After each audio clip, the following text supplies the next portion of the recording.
ಅನುಭವದ ಗಣಿ ಅಂತ ಹೇಳಿದ್ರೆ ತಪ್ಪಾಗ್ಲಿಕ್ಕಿಲ್ಲ. ಅಜಾತ ಶತ್ರು ನಮ್ಮ DC ತಮ್ಮಣ್ಣ ಅವರ ನಲ್ನುಡಿಗಳನ್ನ ಕೇಳೋಣ.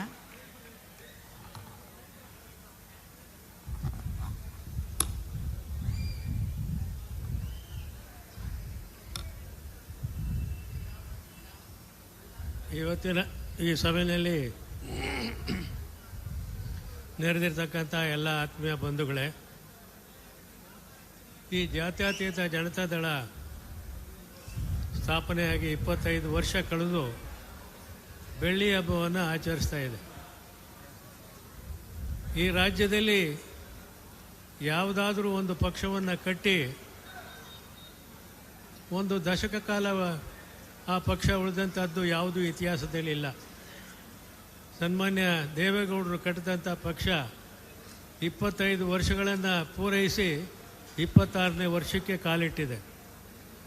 ಈ ರಾಜ್ಯವನ್ನು ಆಳಿದಂಥ ಎಲ್ಲ ಮುಖ್ಯಮಂತ್ರಿಗಳು, ಕೆಂಗಲ್ ಹನುಮಂತವರಿಂದ, ರಾಮಕೃಷ್ಣ ಹೆಗಡೆಯವರಿಂದ ಹಿಡಿದು ದೇವರಾಜ ಅರಸು ಇರ್ಬೋದು, ಗುಂಡೂರಾವ್ ಇರ್ಬೋದು,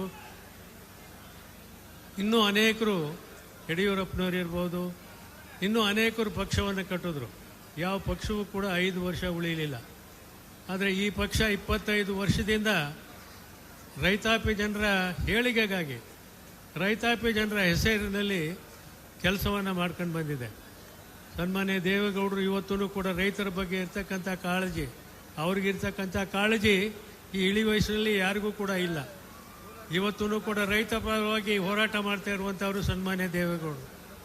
ಹಾಗೆಯೇ ಕುಮಾರಸ್ವಾಮಿಯವರು 2 ಬಾರಿ ಮುಖ್ಯಮಂತ್ರಿಯಾಗಿ ಗ್ರಾಮೀಣ ಭಾಗದ ಜನರಿಗೆ ಏನೆಲ್ಲ ಸೌಲಭ್ಯಗಳು ಬೇಕು, ಶಿಕ್ಷಣ ಇರ್ಬೋದು, ನೀರಾವರಿ ಇರ್ಬೋದು, ಎಲ್ಲ ಕ್ಷೇತ್ರಗಳಲ್ಲೂ ಕೂಡ ಕೆಲಸ ಮಾಡಿ ರೈತ ಪರವಾದಂಥ ಕೆಲಸಗಳನ್ನು ಮಾಡಿ ತಮ್ಮ ಸೇವೆಯನ್ನು ಮಾಡಿದ್ದಾರೆ 2 ಬಾರಿ ಮುಖ್ಯಮಂತ್ರಿಗಳಾಗಿ.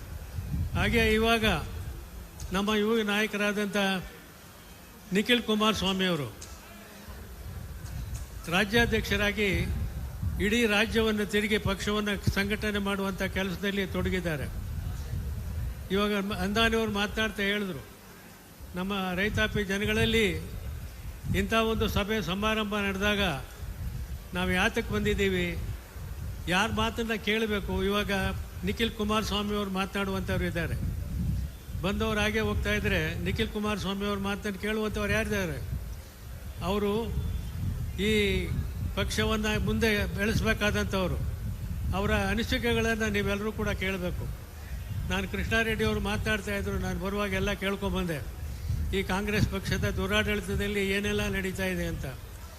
40% ಕಮಿಷನ್ ಹೋದರೆ ಇನ್ನು ಬಾಕಿದು ಏನು ಕೆಲಸ ಮಾಡೋದಕ್ಕೆ ಏನು ಹಣ ಸಿಗ್ತದೆ? ಯಾವುದೂ ಸಿಗೋದಿಲ್ಲ.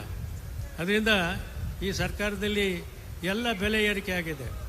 ಗ್ಯಾಸ್ ಬೆಲೆ ಏರಿಕೆ ಆಗಿದೆ,